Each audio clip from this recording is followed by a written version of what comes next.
바울이 12장 마지막에서는요, 그러한 신앙을 가지고 있는 성도들이 어떻게 이 사회생활을 해야 하는가에 대해서 이야기하고 있습니다. 성경은 예수님께서 특별히 믿는 자들이 사회에서, 세상에서 어떠한 기준을 가지고 살아야 하는가 두 가지를 말씀해 주셨죠. 이렇게 말씀하셨습니다. 마태복음 5장에 보면 너희는 이라고 말하면서 예수 그리스도의 공동체 안에 있는 그 제자들과 또 많은 사람들에게 예수님께서 너희는 세상의 소금이니 라고 말씀하셨어요. 그래서 제일 먼저 말씀하신 것이 소금이라고 지칭하시면서 소금이니 만일 그 맛을 잃으면 무엇으로 짜게 하리요? 후에는 아무 쓸데없어 다만 밖에 버리워 사람에게 밟힐 뿐이니라 이렇게 말씀하셨고요.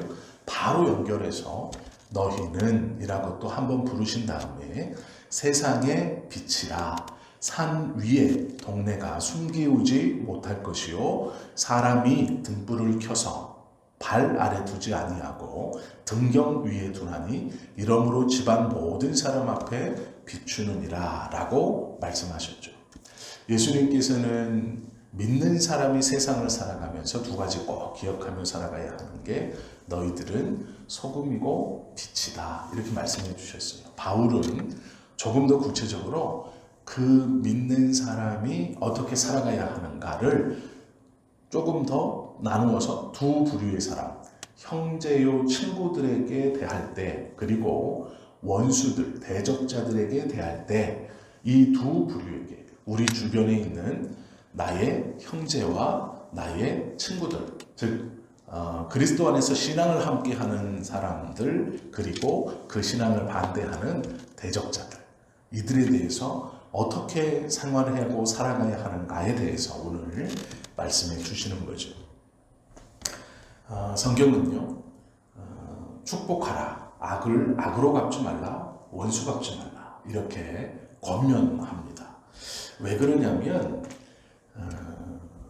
성경에서 약속하신 우리에게 주어지는 상급, 이 상급에 대해서 성경에서 말씀하시는 원리가 있습니다. 이게 뭐냐면 우리는 하나님께 다 상급받기 원하고 하나님께서 주시는 어떤 복을 받기를 원하죠. 근데 문제가 있습니다. 내가 하나님 앞에 정말로 잘해서 잘했다 칭찬받고 또 그 잘한 것에 대한 보상으로 하나님이 무엇을 주신다라는 것이 있는데요. 이것보다 훨씬 더 많이 등장하는 게 뭐냐면 나는 어떠한 것을 적극적으로 하지 않고 반대로 외부에서 무엇인가 나에게 적극적으로 행함으로 인해서 즉 내가 적극적으로 선을 행해서 하나님 앞에 칭찬들을 만한 일을 하고 그것을 통해 보상으로 어떠한 것을 받는 것보다 반대로 나는 가만히 있고 외부에서 나에게 핍박하고 고난을 주고 악을 행하는 것을 내가 인내함으로 말미암아 받는 핍박으로 인하여 받는 상급에 대해 더 많이 말씀하고 있어요. 이게 믿는 자가 하나님 앞에 상급을 받는 여러 방법 중 대표적인 두 가지인데 내가 무엇을 행해서 하나님 앞에 인정받아 상급을 받는 것 이것도 말씀하시지만 이것보다 더 많은 분량으로 더 많이 어떻게 말씀하시냐면 네가 믿음으로 말미암아 핍박받고 업신 여기고 따돌림을 당하고 고난을 받을 때 기뻐하라 하늘의 상이 큼이라 이렇게 말씀하고 계세요. 내가 무엇을 행하는 게 아니라 외부에서 나에게 행해지는 것을 인내하고 있을 때 오히려 더 상급이 주어진다 이렇게 말해요. 마태복음 5장에 보면 의를 위하여 핍박을 받는 자는 복이 있나니 천국이 저희 것입니다. 나를 인하여 너희를 욕하고 핍박하고 거짓으로 너희를 거슬려 모든 악한 말을 할 때에는 너희에게 복이 있나니 기뻐하고 즐거워하라. 하늘에서 너희의 상이 큼이라. 너희 전에 있던 선지자들을 이같이 핍박하였느니라 라고 말씀하세요. 그래서 무엇인가를 적극적으로 행하면서 내가 하나님 앞에 인정받아 그 상급을 받는 이것도 말씀하시지만 이것보다 더 많은 말씀이 무엇이냐면 잘 견뎌라 라는 거예요. 핍박에 대하여 잘 견뎌라. 그리고 그 핍박을 갚으려고 하지 마라. 그 이유는 그 핍박이 하늘의 너의 상급과 연결되어 있다라는 거예요. 그리고 두 번째 이유는 저들이 나를 핍박하는 이유를 알지 못하고 어리석음 가운데 행하기 때문에 그렇다. 성경은 그렇게 말해요.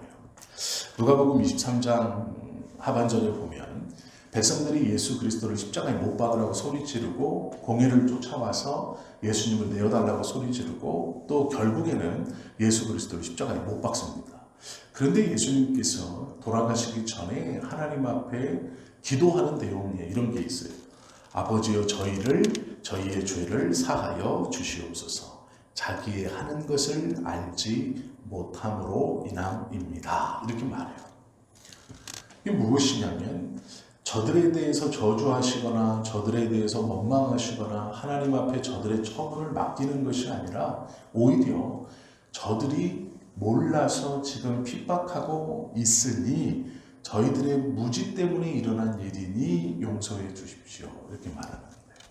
성경에서 믿는 자들이 하나님 앞에서 이 땅을 살아갈 때 우리의 대적들, 우리의 원수들에 대해서 우리가 함부로 말하지 않으면, 여기서 말하다는 것은 그들을 망하게 해달라고, 그들을 하나님께서 보복하게 해달라고 함부로 기도하지 않을 이유는 첫째는 그 핍박이 우리에게 상급이다라는 것이고요. 두 번째는 무엇 하는지를 알지 못하고 핍박하기 때문이다. 성경은 말씀하고요. 세 번째는 이게 중요한데 하나님의 뜻이기 때문이에요. 이게 무슨 말이냐면요.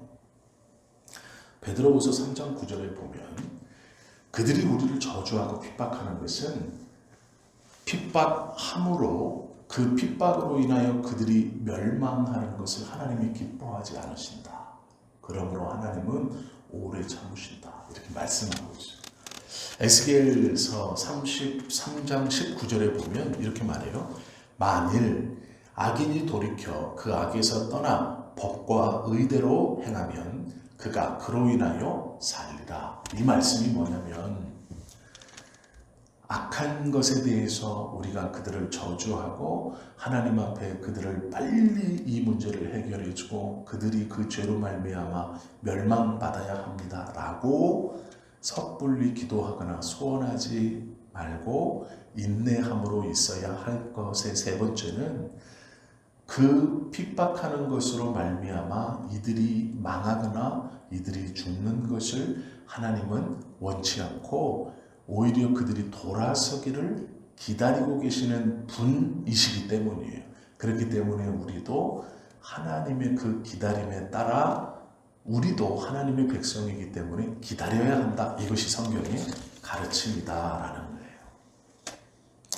거예요. 네 번째 이유는 우리에게 주신 직책 때문이에요. 우리는 원수를 저주하거나 원수를 대갚아주는 직책으로 우리에게 주신 게 아니라 우리는 위에서 이 로마서 12장 처음과 중간에서 권면한 것처럼 그리스도의 교회의 지체요, 그리스도의 몸의 지체인 우리는 하나님의 사랑이 그리스도를 통해 우리에게 왔고 그 사랑으로 견디며 그 사랑을 통해서 그들을 용서해야 하는 직책을 우리에게 주셨기 때문이에요. 마태복음 18장 말씀에 보면 너희가 각각 중심으로 형제를 용서하지 아니하면 하늘에 계신 내 아버지께서도 너희에게 이와 같이 하시리라 말씀하셨어요. 용서하지 못하면 용서하지 못할 것이다. 그러므로 용서해야 된다라고 말하죠. 바울은요 18절 말씀부터 쭉 보면 할 수 있거든 너희로서는 모든 사람과 더불어 화목하라 이렇게 권면하고 있죠. 화목하라라고 말하면서 몇 가지 권면을 하는데요. 첫 번째가 뭐냐면 즐거워하는 자들과 함께 즐거워하라. 즉 형제의 즐거움에 진짜로 동참하라. 두 번째는 뭐냐면 슬피 우는 자들과 함께 울라라는 거예요. 고통받고 있는 자리에 함께 가 즉 즐거워하는 자리, 형제의 즐거움에 참여하고 형제의 슬픔에 참여해야 한다. 세 번째는 서로 마음을 같이 하며 높은 데 두지 말고 도리어 낮은 데 처하며 스스로 지혜 있는 채 하지 마라. 즉 겸손하고 서로 마음을 같이 해서 교만한 마음이 되지 않도록 주의하라라는 거예요. 이것이 바울이 형제들에 대해서 권면하는 거예요. 앞에서는 성경이 말씀하시는 것에 대해서 저희가 잠깐 보았고요. 네 가지로. 그리고 지금은 바울이 믿는 형제에 대해서 권면하기를 그들이 기뻐하고 있으면 같이 기뻐해라. 그들이 슬퍼하고 있으면 같이 슬퍼해라. 그리고 서로 마음을 합해서 교만해지지 않도록 서로를 존중하라. 이 말이거든요. 그 다음에 원수와의 화평에 대해서 이야기해요. 바울은 뭐라고 말하냐면 첫 번째는 악을 악으로 갚지 말라라는 거예요. 왜요? 똑같아지기 때문이다. 저가 악하다고 너도 악한 일을 행하면 그 악인이나 너나 똑같아진다. 그러므로 악을 악으로 갚지 말라. 또 두 번째 말씀은 원수를 직접 갚지 않아도 된다. 이렇게 말해요. 왜 그러냐면 이건 예수님의 가르침에 근거한 겁니다.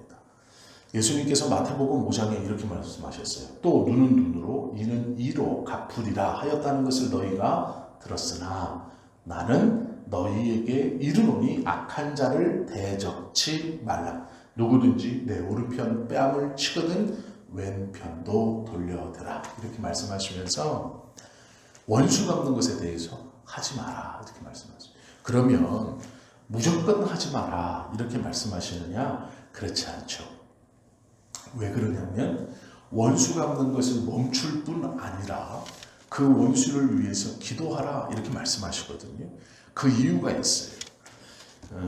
내 원수가 줄이거든 먹이고 목마르거든 마시게 하라. 그리함으로 내가 숯불을 너희 원수의 머리 위에 쌓아둘 것이다. 이렇게 말씀하시죠. 이 말이 뭐냐면 하나님께서 할 것이고 하나님의 때가 되면 그에게 그 악한 것에 대한 응당의 행동을 하나님 하실 것이다. 이렇게 말씀하시는 거예요.